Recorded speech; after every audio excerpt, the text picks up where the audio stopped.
All right, Sam. The Seahawks do have some stacked weapons. DK, Lockett, JSN, K9. And, there has only been 2 teams in NFL history with 4 players to get 1,000 yards. Can the Seahawks be the 3rd team? I'm saying all 4 of those guys get 1,000 yards.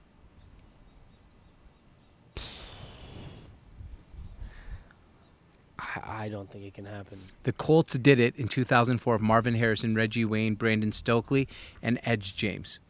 The 95 Falcons did it with Eric Metcalf. Here's the Metcalf. DK Metcalf. Burt Emanuel, Terrence Mathis, and Craig Hayward, who ran for 1,000 yards. Could the Seahawks be the 3rd team to ever do that? I don't think that's possible. It might happen, but I just don't think it's. I think there's a reason we went ahead and got Kenny McIntosh. There's a reason we was Zach Charbonnet. Yeah. The Seahawks love utilizing a lot of backs too.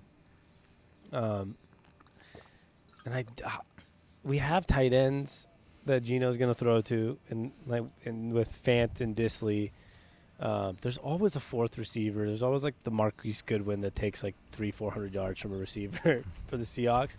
I just think we're gonna have I think it's gonna be a very balanced offense, but balance doesn't always mean there's like 4 guys that are popping off. Yeah, right? You have DK of 1,200, Tyler of 900, JSN with 850. That's popping off. And Kenneth Walker with 930 rushing yards. And that's like, wow, that's great. That's an insane season, but it's like not. There's a reason it hasn't been done since 2004, and it's only been done twice, and that's because the running back position isn't what it used to be, where you would like literally have a workhorse back. Like, even if Kenneth Walker had 900 yards this year and 12 touchdowns, that's a very successful season. He doesn't have to rush for 1,000 yards. Yeah, and I think DK barely passed the 1,000 mark last year. So, like, it's not like it's not a given.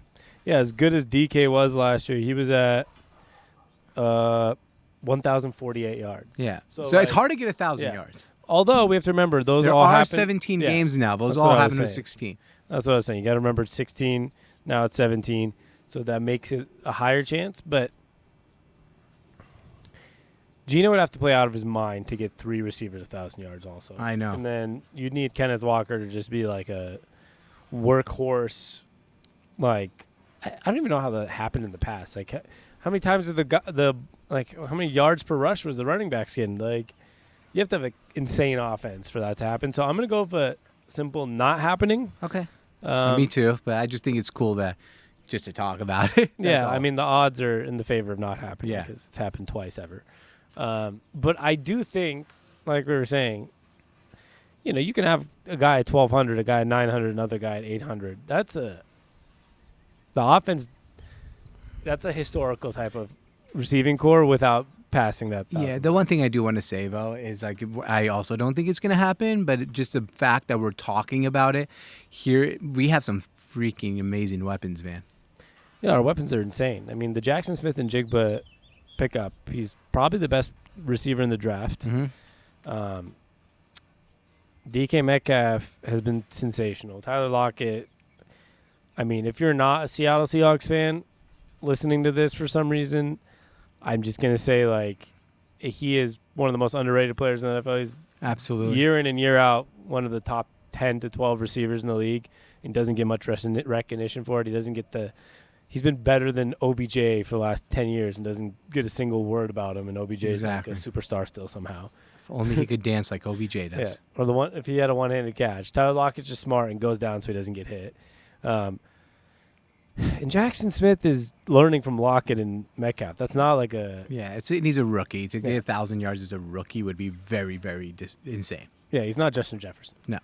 Well, maybe. But I hope so. Yeah, I hope so, but he's not Justin Jefferson. But he is a guy that's learning from some of the best in the business and can have a stellar rookie year, and I hope he does surprise us all and get a 1,000-yard year, but I don't mean this in any negative way because they are going to be one hell of a football team, and that's going to be one hell of an offense as long as Geno Smith doesn't regress too much. Absolutely. Which hopefully he doesn't. Hopefully he gets better. He won't. He'll get better. Geno, we trust. Yeah, I actually do think he's going to get better a little bit. I don't think he's going to be crazy much better because I don't think I think he's close to his ceiling, but I don't think he's going to. I think that sometimes in sports, George, and in life and in anything, you need a little bit of a confidence like spark, and then you're smooth sailing. Absolutely. Like you see it in baseball. A guy starts off the season well, he has a good season. Starts it off bad, might have a bad season. Yeah, So you just need a confidence. Momentum is part of life. Yeah. So shout out Gino and shout out Momentum.